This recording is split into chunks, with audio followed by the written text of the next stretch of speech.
Welcome to Surgery Squad's virtual hair transplant. I'm Dr. Susie, and I'll be assisting you with this surgery today. A hair transplant is an outpatient procedure that involves transplanting hair follicles from one part of the body, known as the donor site, to the balding part of the body, known as the recipient site. Although hair transplantations are typically used to treat male pattern baldness and restore eyebrows, beard, or chest hair, they can also be used to fill in scars caused by accidents or surgery. Today we'll be using the strip harvesting method to treat our patient's male pattern baldness.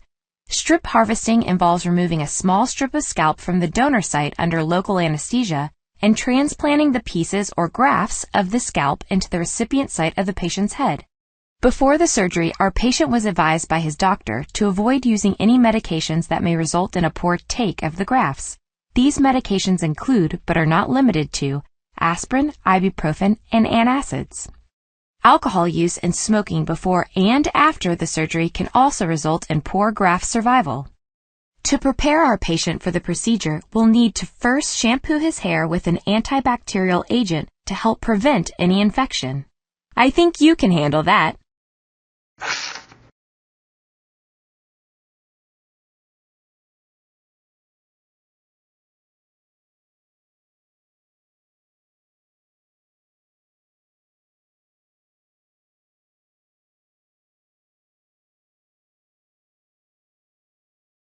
So fresh and clean. Thoroughly rinse the patient's hair and we're ready to get started.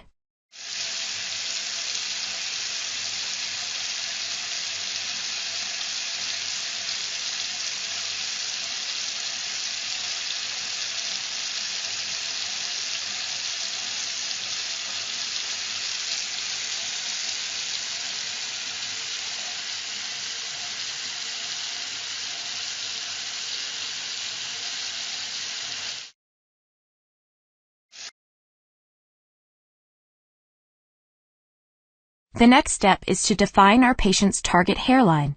Go ahead and outline where we want the patient's hairline to be.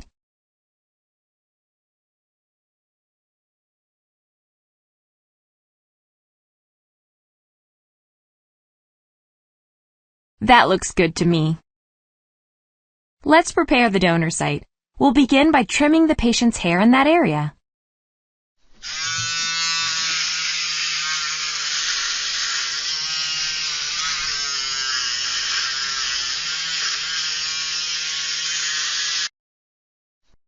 Now that the patient's hair is trimmed down, we'll need to mark the area that we'll be removing.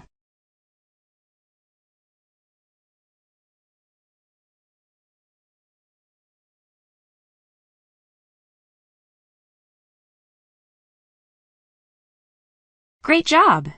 Inject local anesthetic into the marked injection sites to reduce the amount of discomfort our patient may experience.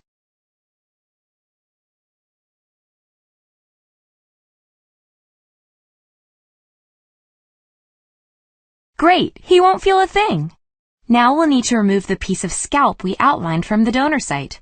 Use the scalpel and cut along the line to begin the process.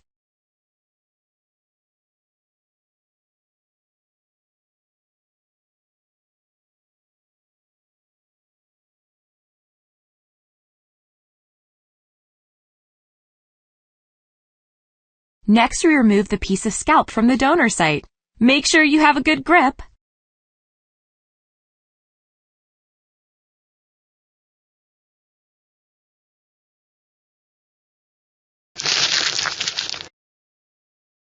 Once removed, we'll prepare the piece of scalp for grafting by dissecting the individual follicles.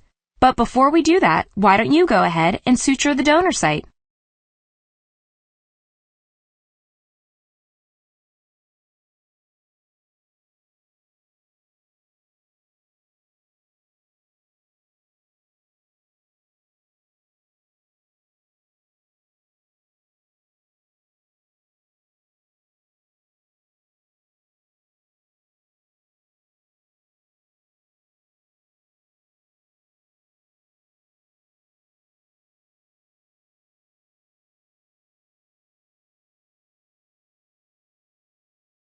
Great, let's get to some dissecting.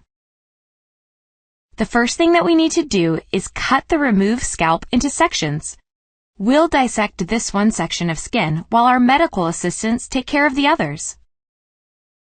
Let's remove the individual follicles from the donor material using a pair of tweezers and a sterile razor.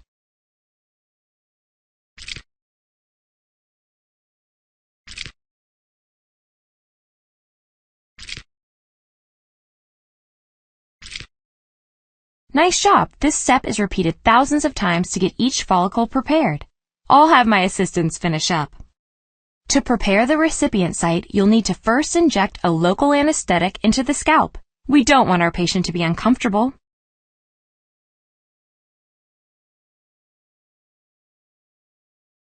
Now we need to make tiny incisions into the recipient site so that we can place the grafts into the scalp. Use the microblade to make the incisions in the recipient site.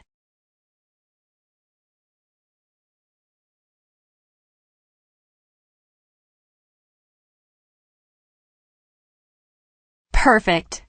With all of the incisions, it's getting a little messy there. Let's get that cleaned up.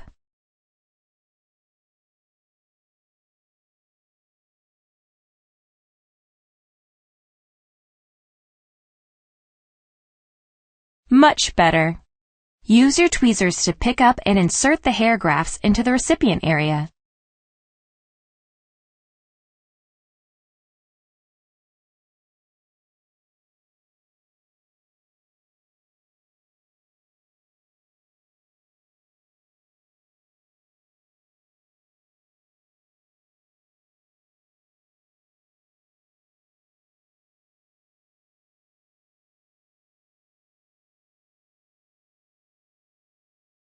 You're a natural. Now that you've got the hang of it, we'll repeat these steps for the remainder of the recipient site. After the procedure has been completed, our patient will be prescribed antibiotics to prevent wound or graft infections. For up to a week after the procedure, the donor area may be sore and some numbness may be experienced as well. Our patient can also expect moderate swelling and redness during this time. Shampooing of the recipient area is typically started 2 days after the surgery. This is important as it prevents scabs from forming. If scabs do form and are left to bond to the hair shaft, the newly transplanted hair follicles may be lost.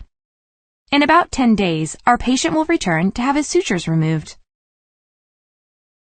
During the first few days after surgery, almost all of the transplanted hairs will fall out due to shock loss.